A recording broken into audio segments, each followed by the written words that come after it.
Welcome viewers, Dr. J.W. Ayub. Aboriginal authority erased when British law defined who Aboriginal people were. The colony had crossed another boundary. British law was no longer simply operating around Aboriginal people.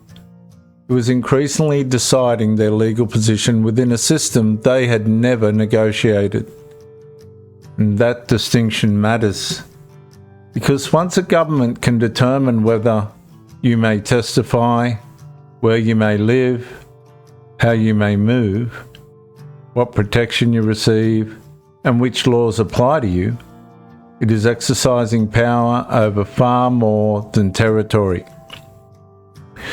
It is the beginning to define your legal existence.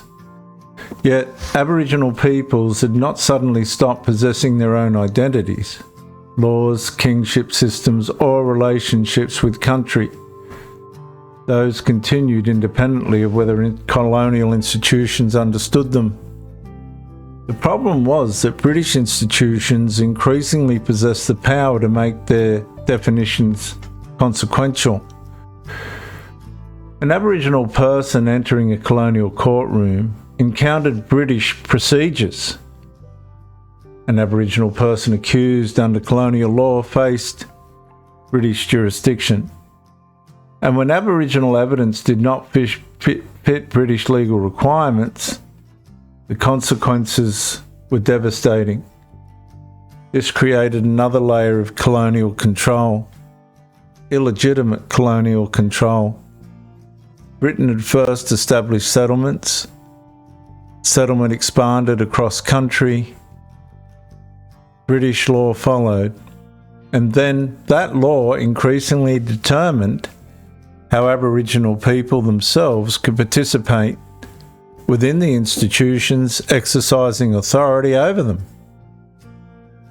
And that transformation was profound, viewers. Aboriginal peoples were not being incorporated into a political system they'd collectively negotiated to join. Colonial institutions were expanding around them and taking over. And those institutions increasingly possessed the power to classify, judge, and regulate them. This does not mean Aboriginal agency disappeared. Aboriginal people continued resisting, negotiating, working, adapting, travelling, maintaining relationships and defending interests within radical changing circumstances. But the imbalance was becoming institutional. Britain no longer needed Aboriginal recognition for colony decisions to have consequences.